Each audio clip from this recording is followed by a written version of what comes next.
In the world of high finance where I work, everything has a price. Risk, loyalty, silence. I just never expected my boyfriend's affection to be a line item on his mother's balance sheet. But then, I never truly understood the asset class that was the Vaughan family. Lucian Vaughan was brilliant. A sculptor with a trust fund, all brooding intensity and poetic soul. We were opposites.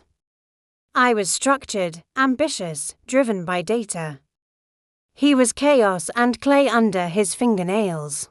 His mother, Victoria, was the empire he'd rebelled against. A steel magnolia of a woman who built a real estate dynasty from nothing. She hated me on sight. I was a calculator she'd sniff, not a muse. I was a variable she couldn't control in her son's life. After 2 years with Lucian, things got serious. We talked about a loft in the Arts District, a life built on our own terms, away from the gilded cage of the Vaughan Haven estate. That's when Victoria summoned me. Not to the family office, but to the private conservatory at her home, a jungle of rare orchids she personally tended. It felt like being called into the lair of a very elegant dragon. She didn't offer tea. She offered a wire transfer. $50,000. In cash if I preferred. For your future, she said, her smile not reaching her glacier blue eyes. I think you and Lucian have reached your natural conclusion.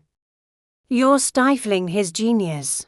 Take this, end it cleanly, and pursue your spreadsheets. She called it a severance package for a relationship. The insult was so clinical, so transactional, it took my breath away. I didn't take the money. I went to Lucian, furious, hurt, expecting him to be outraged. He was resigned. That's just mother, he sighed, running clay-dusted hands through his hair. She tests everyone.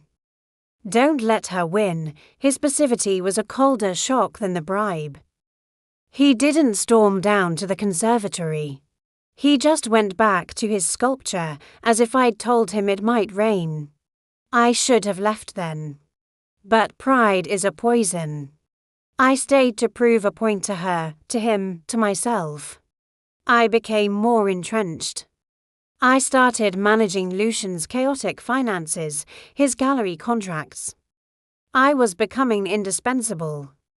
Victoria's polite disdain curdled into something darker, more watchful. The shift was subtle. Lucian started spending more time at the estate. Mother needs help with the new garden installation, he'd say.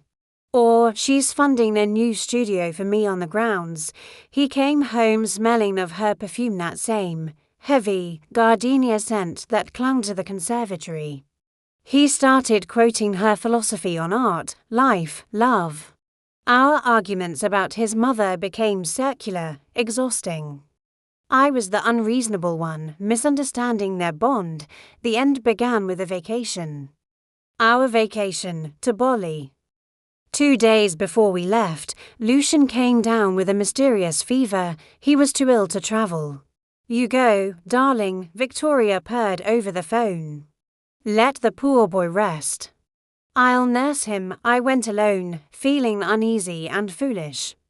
While I was away, my best friend, who lived in their neighborhood, sent me a text with a photo. It was grainy, taken from a distance at a popular waterfront restaurant. It showed Lucian, looking perfectly healthy, laughing across a candlelit table. His companion wasn't a business contact or a fellow artist. It was Victoria. She was feeding him a bite of dessert from her fork, her hand lingering on his cheek. The caption read, UHHH, Sloane. Is this a weird family dinner or am I seeing things? I saw it.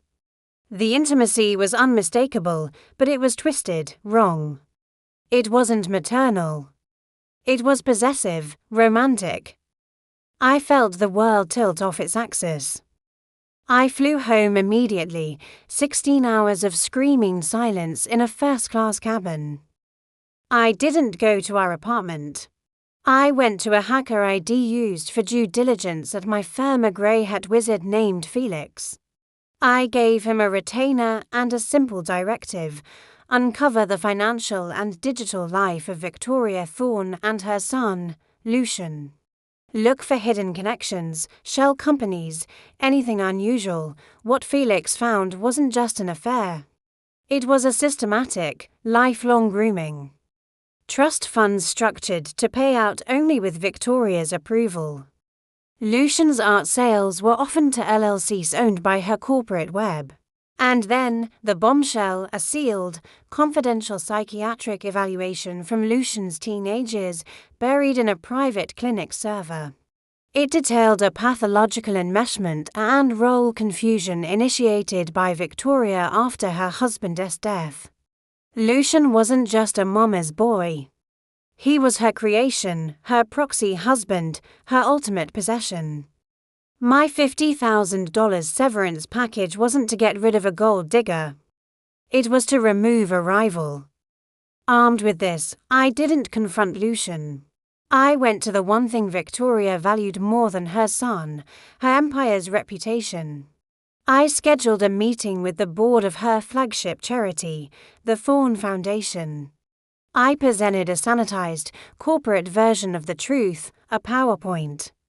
Slide 1, the $50,000 bribe attempt bank records, a recorded call I'd wisely made.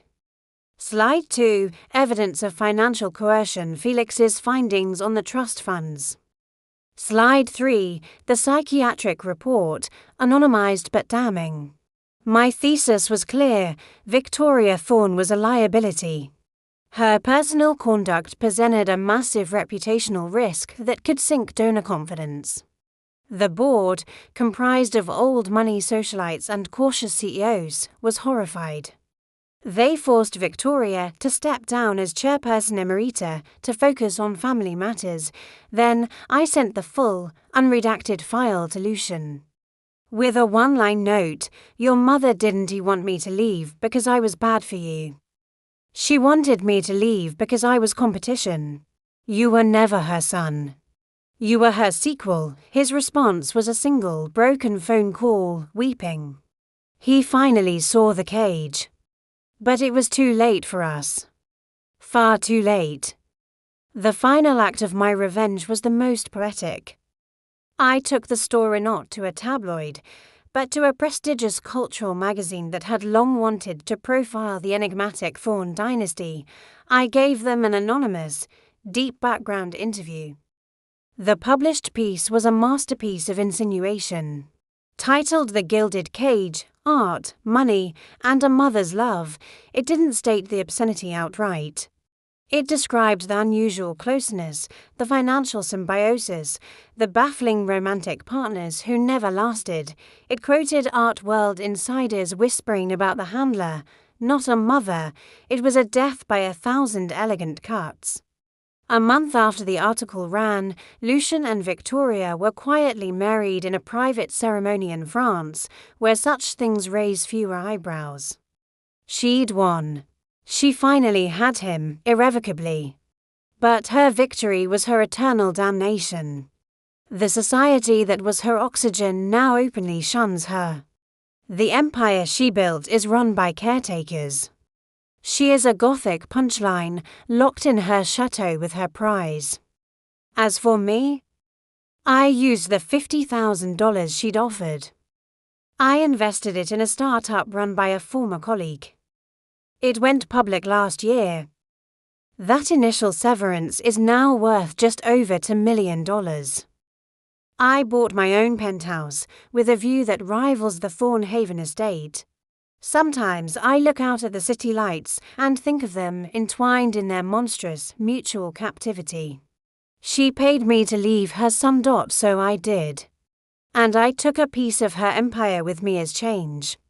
The joke was always on her. She thought she was buying off a gold digger. She was actually funding her own destruction. And Lucian? He's not my tragedy. He's her masterpiece. And like all art kept in a vault, no one will ever see him again.